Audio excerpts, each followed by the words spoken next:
Hello, hello. So nice to see you. My name is Netta Gorman, and today I am talking to you about how to celebrate without sugar. I'm the person behind Life After Sugar. You may know my podcast already, Life After Sugar. You may have looked at my YouTube channel, Life After Sugar, my Instagram at My Life After Sugar. I'm all over the place. And today I'm here also on Facebook on my page, Life After Sugar, to talk to you about how to celebrate without sugar. Is it even possible? How does someone do that? And I'm here to answer your questions. You can put your questions in the comments and I'll see them pop up and I can put them on the screen and answer them. So feel free to ask your questions. And just while I wait for people to show up on this Easter Saturday, I wanted to tell you just quickly my background story about how I became sugar-free, and not just sugar-free, but happily sugar-free. You'll often see me smiling away on all of the platforms. And even though I have the whole range of human emotions, I am often in a good mood and happy to be sugar-free. And this wasn't always the case. In other words, I wasn't always feeling so great, because back in my 20s and 30s, I had really quite a few health issues, including digestion problems. I was chronically constipated. We suffered from infertility issues, took 4 years and IVF to have our daughter, which happily we had a baby girl in 2008. And I had a ton of other health issues, including mental health issues. I was depressed earlier on in my life, and a lot of anxiety, and just generally not feeling my best, even though I didn't have the main problem that a lot of people may sort of connect to sugar with, which is weight problems. I did have about, I don't know, 15 pounds extra of extra baby weight to lose after I had my daughter. But once I got into my 40s, I kind of thought, well, it's normal as we get older to put on weight and to feel a bit like, achy joints and not feel 100%. And I used to get headaches a lot. And I even thought my digestion problems were normal. And when I was 45, I was feeling so awful and suffering so much. I decided to get some help. And it was suggested to me in July 2015 to drop for 2 weeks only, to drop sugar, sweet foods, sweeteners as well, and flour or refined grains for a period of 2 weeks. So I said, no, thanks. No. I was like, no, thank you. I will not stop eating my favorite foods. And can you please give me a real solution to my problems? One that doesn't require me to suffer even more. And bottom line was, I carried on suffering. And it took me several weeks of resisting the idea of cutting sugar and flour and sweeteners to actually give it a try, to actually feel like, well, look, nothing's getting better. Why don't I just try it? It's only for 2 weeks, right? And I did try it, and the rest is history. And I tell my story on the Life After Sugar podcast in episode 1. I tell the story of Life After Sugar and how I became happily sugar-free for all these years, almost 7 years, and going strong. And again, it's not just a question of living sugar-free.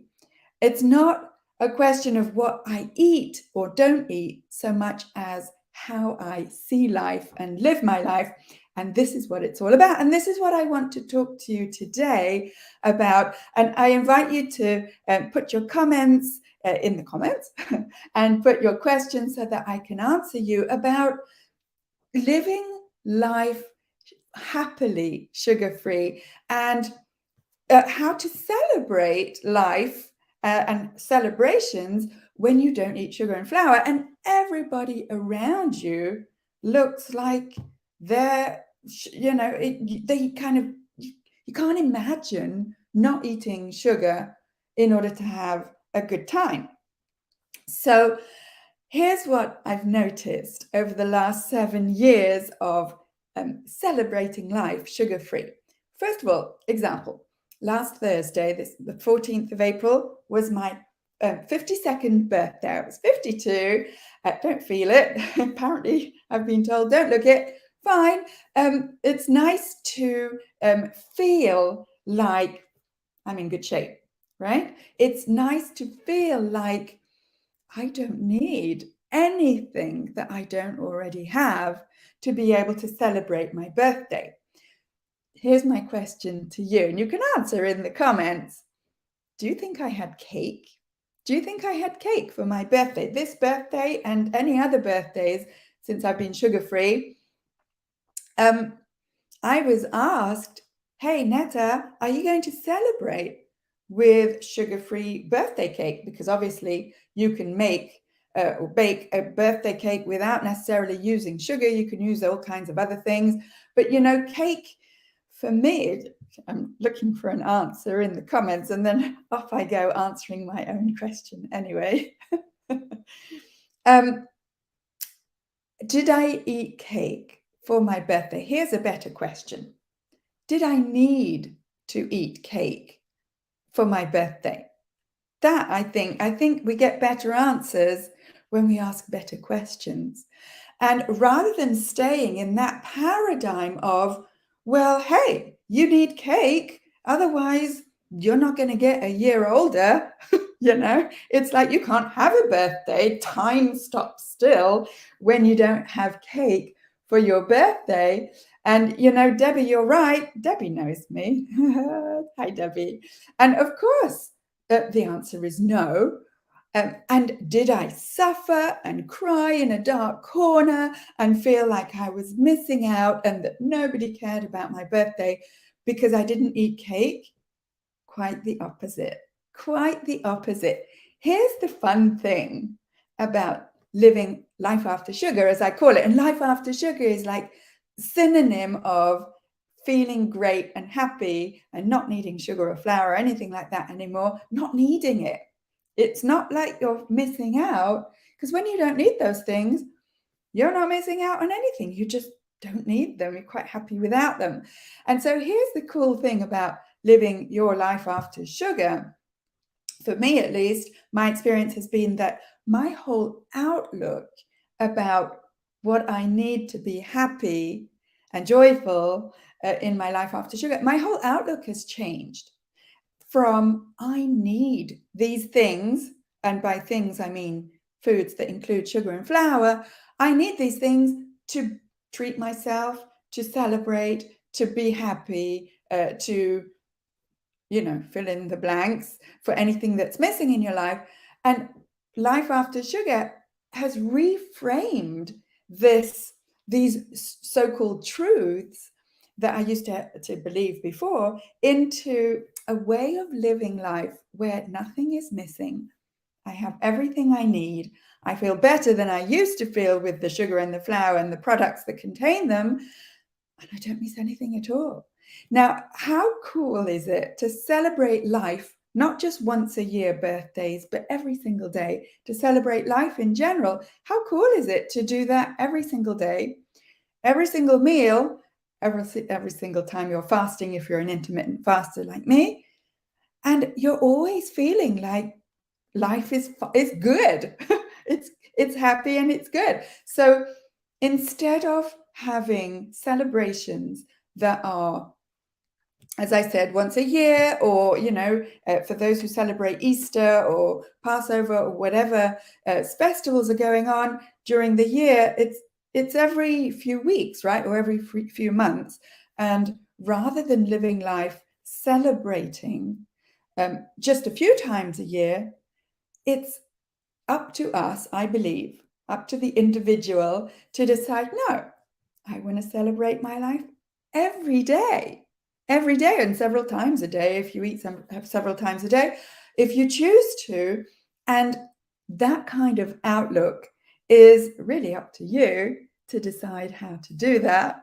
And we have the power to decide how we live our lives. And what I mean by that is we can either choose to give away our power to sugar and flour and those kinds of products to determine whether or not we can celebrate or have any fun in life, or we can take that power for ourselves and say, hey, my life is, I'm celebrating my life today, choosing to enjoy it, and it's up to me. Don't you think that gives you like more power?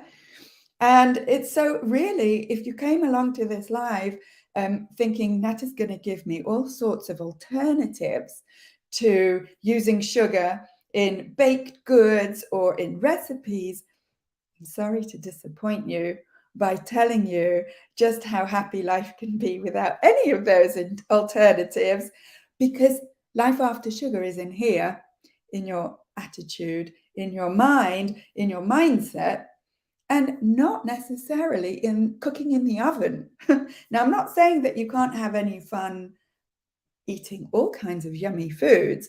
What I'm saying is a lot of people come to see me when they want to know how to live their life after sugar, because they think they see me and then they're like inspired. They listen to the podcast, the Life After Sugar podcast, and they're inspired.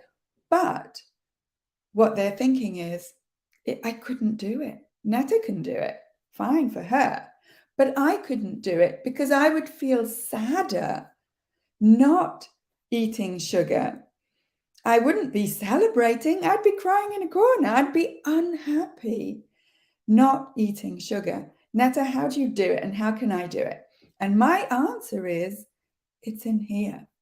It's reframing, reevaluating, redefining what food is, what happiness is for you, what treats are for you, and creating your own definition of what life after sugar is for you and what celebrations are for you. So more on and I invite you to challenge me on that in the comments. I'm quite happy to answer your comments here if you put them in the chat.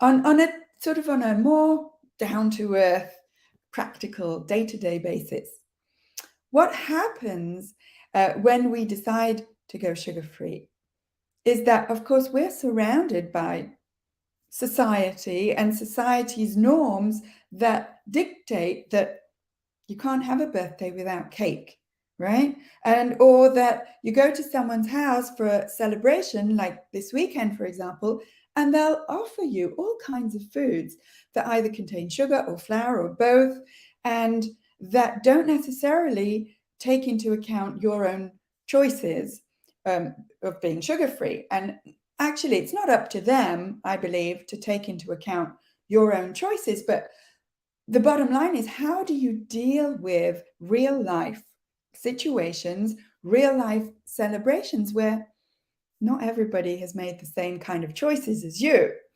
So how do you cope, not really cope with, but how do you live these celebrations feeling good within yourself and not feeling like you're sort of the odd one out, or you have to,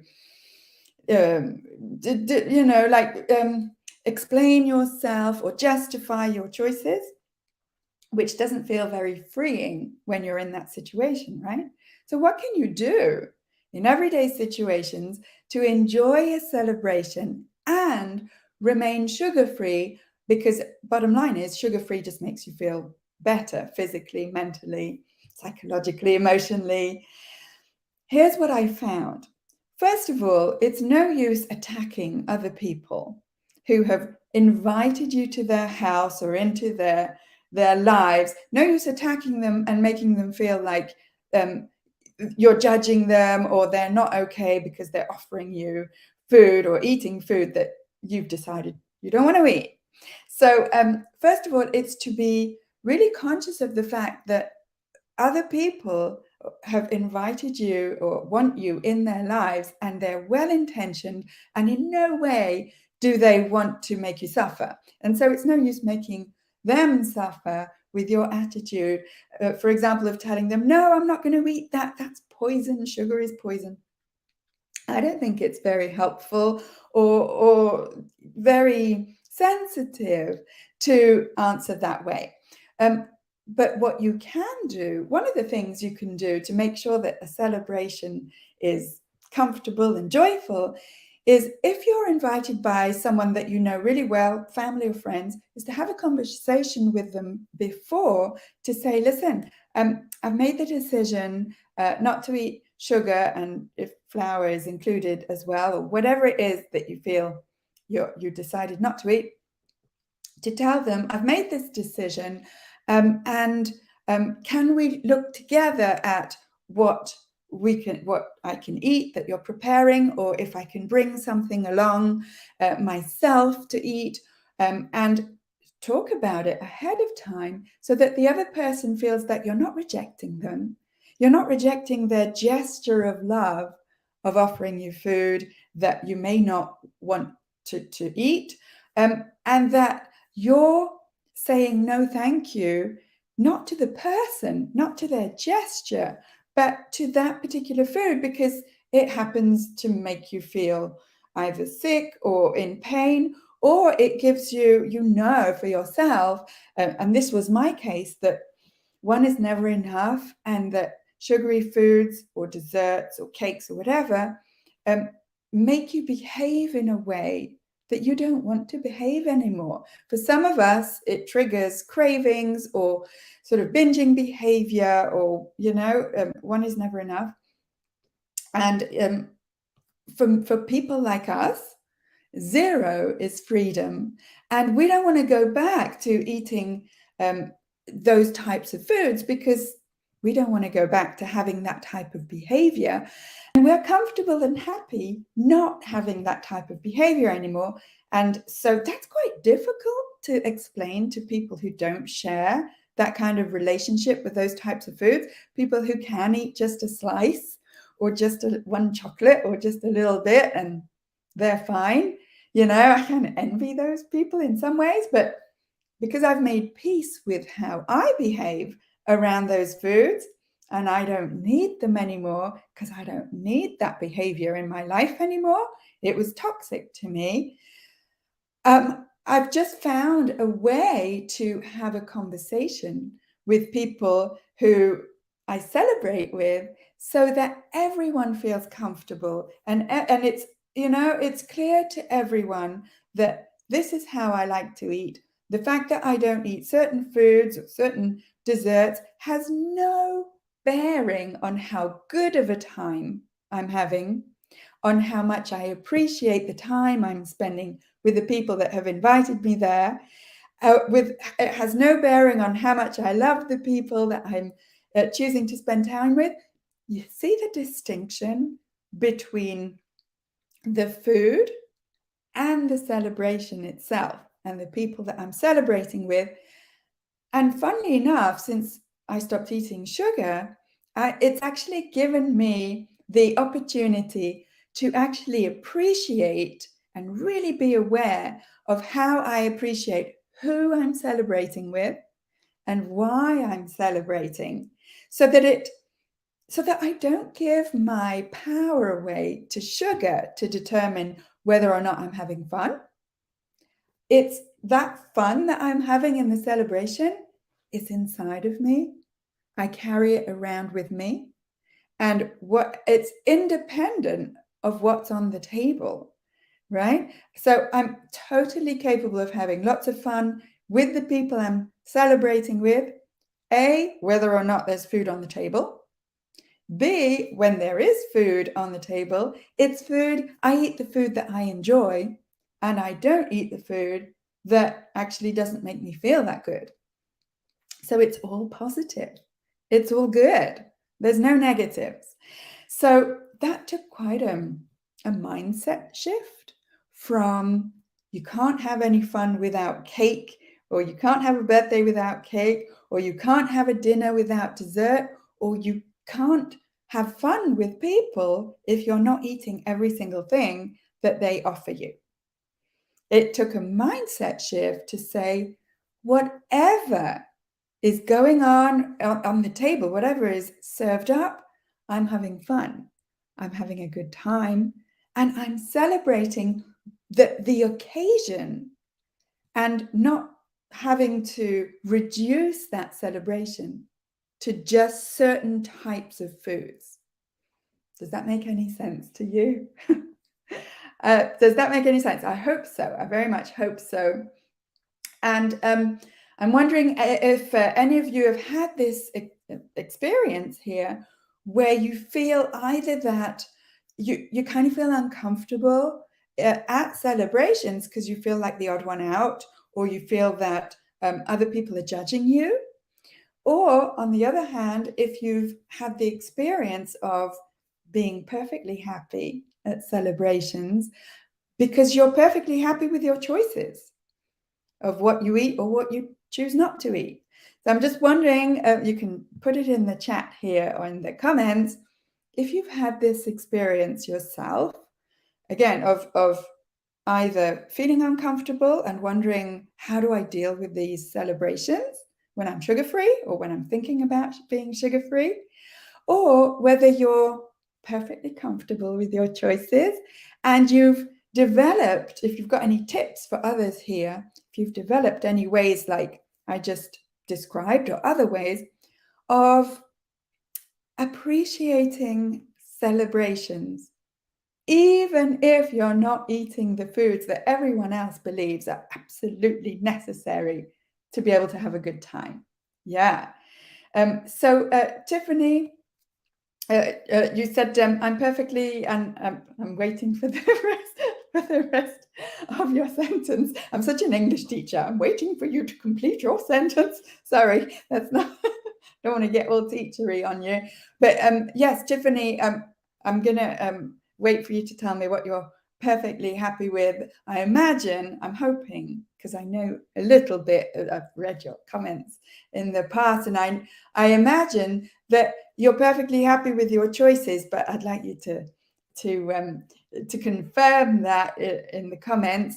And funnily enough, speaking of, if that's what you mean, Tiffany, people who love you, all they want for you is to be happy and comfortable and healthy and joyful. At least that's been my experience. And so if you are willing to be open enough and vulnerable enough to have a conversation with people who love you and who are inviting you to their celebration, then that already opens the door to a celebratory conversation with them. All right, Tiffany, I'm perfectly comfortable at home, but when I go out, I still feel the desire to eat sugar and bread at celebrations. All right, Tiffany, what makes the difference between being perfectly comfortable with not eating sugar and bread at home and not being comfortable with the exact same choices when you go out? I'm wondering can you tell me whether it's social pressure that gets to you, which is totally understandable. There's plenty of it. I'm wondering whether it makes you realize that at home you're kind of white knuckling it and it's not actually a deep down choice for you. You kind of do it because nobody's watching and it's fine, or like all answers are valid. There's no right or wrong answer. So I'm just wondering. And you're saying, Tiffany, it doesn't feel fun or celebratory without the unhealthy foods. Oh my goodness, you do bring up an amazingly important point, right? First of all, it doesn't feel fun. And so this is subjective, right? So it's like as I was saying right at the beginning, we've got this paradigm, this box of beliefs about this is what celebrations are all about.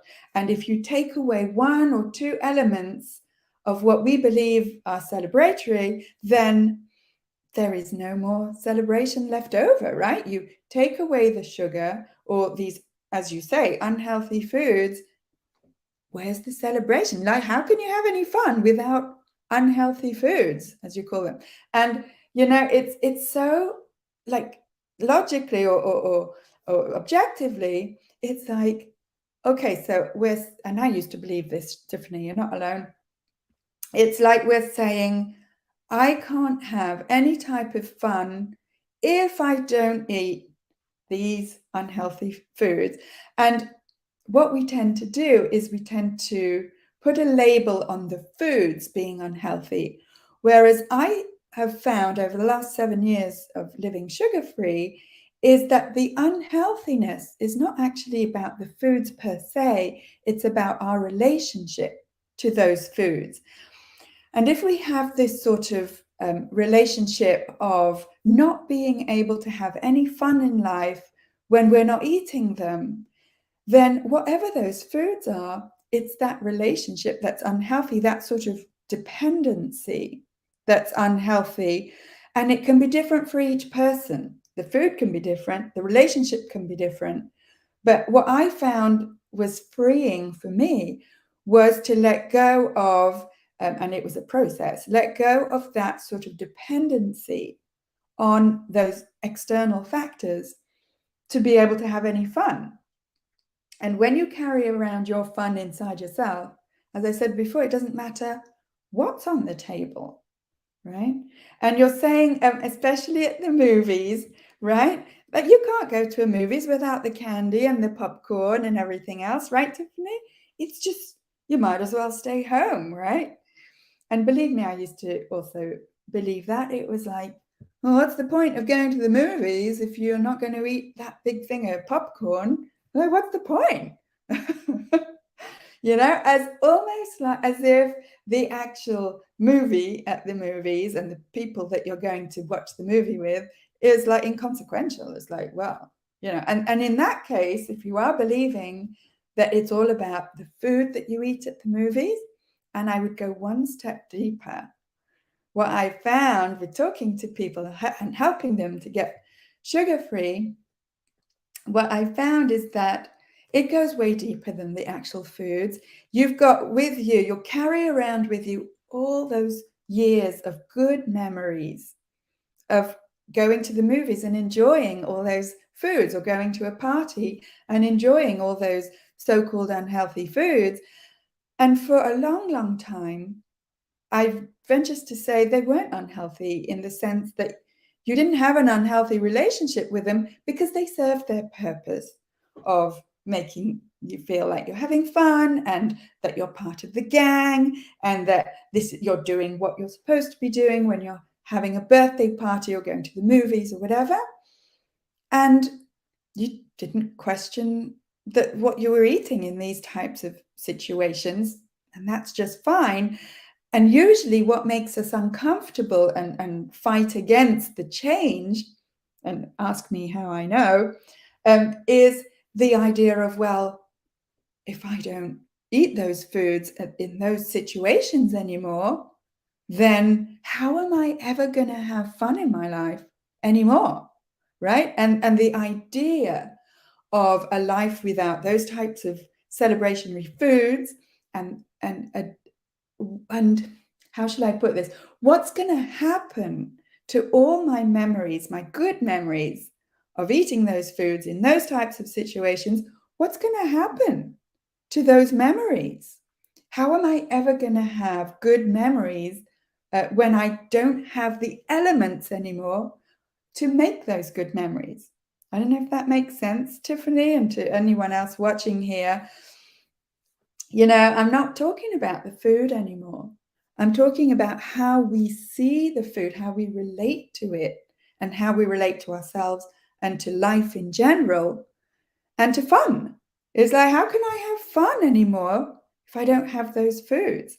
And that is the uncomfortable question that we dive into, right? When people come to see me for help to really get sugar-free and live happily sugar-free, because they can see that it's possible because I'm doing it. And I talk about it on my podcast all the time and talk to other people who are living not just sugar-free, happily sugar-free. That's the key. And they're like, but how do I do this? And this is obviously, I don't necessarily dive into it on a Facebook Live, but this is what we dive deeper into. Yeah. And it makes sense to you, Tiffany. Thank you. Thank goodness for that. Because sometimes I feel that I go into all these philosophical kind of existential questions, and then people watching are like, yeah, Netta, just tell me what to eat. And I'm like, yeah, no, I think I'm going to more talk about how to live way more than what to eat. Because staying at that surface level of what to eat, give me, Netta, give me a recipe for this, give me a recipe for that, give me an alternative for sugar. I go deeper than that. You know, you can get all of that stuff on Pinterest. I mean, all the recipes and whatnot. That doesn't change how we decide to see life and live life. And deciding to change how we want to live life so that we have all the fun without needing the sugar and those so-called unhealthy foods, that kind of change in mindset, in approach to life, and in our own identity, that is a big deal, a big change, very uncomfortable and really difficult to do on your own, which is why I'm here, you know. But Tiffany, if that makes sense to you, then I'm happy, because it means that, you know, we are talking on another level than just, you know, food, just the food or just sugar. So I'm happy that it makes sense. I'm happy that you get that this is about way more than sugar. And it's about way more than continuing in that box, in that paradigm of you need this food to have this type of fun, and there is no alternative. I come along and say, yeah, actually, there's lots of other alternatives, but they're not out there. They're in here and here and here. And that's what life after sugar is all about. So I'm willing to you know, answer all your other questions or comments if anyone else here has any. And Tiffany, you're the star of the show today with me. Cool. You know all the recipes, yes? I know you know. Of course you do. And you've been struggling off and on the sugar-free life for almost 8 years.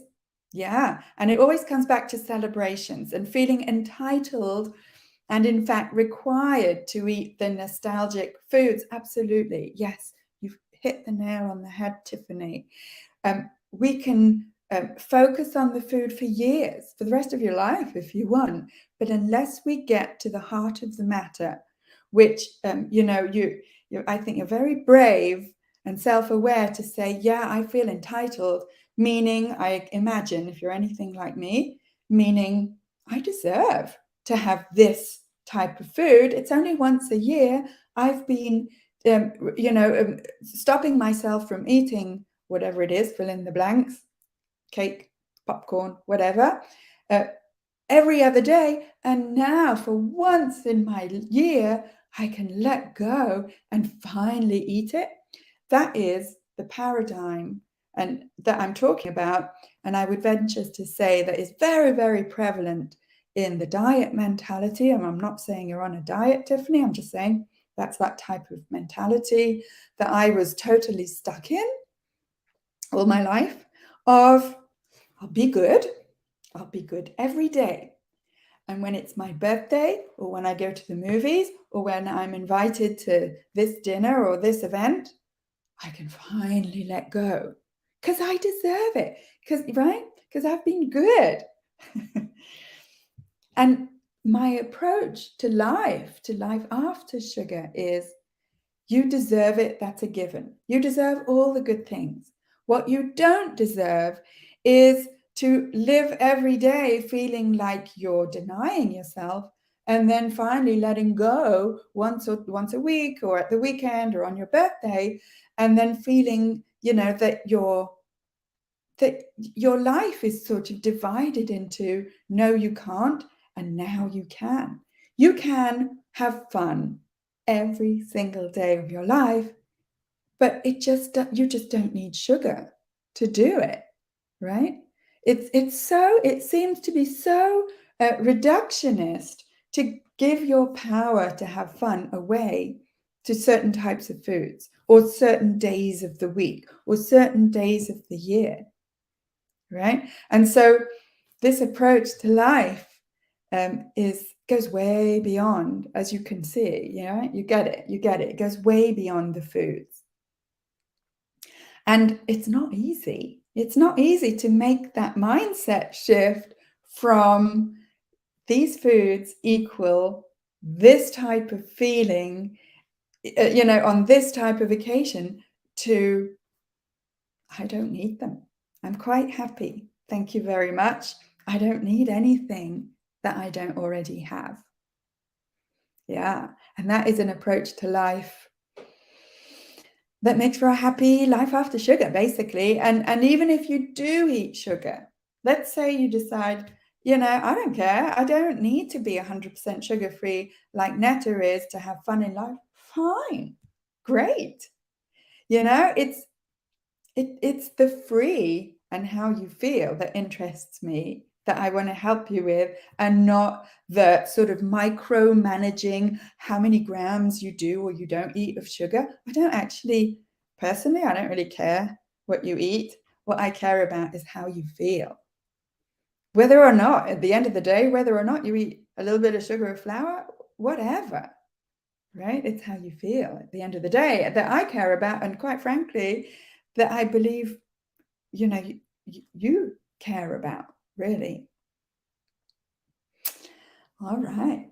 Yeah, very interesting conversation with you, Tiffany. And I'm really sure that others watching and listening, either live or later on the replay, will find some food for thought. Excuse the pun, We'll find food for thought in the issues that you bring up, Tiffany, and that we're talking about today. Great job. Yeah. All right. If you have anything else that you want to add in the comments, even though I'm going to stop the live stream for now, you can add comments here. And thank you, Tiffany. Thank you for making this a meaningful conversation. Yeah. These are the kinds of conversations that I live for. So thank you. And thank you, everyone, for being here and for catching the replay. And again, if you have any other comments or questions, just let me know in the comments, and have a wonderful weekend. Bye.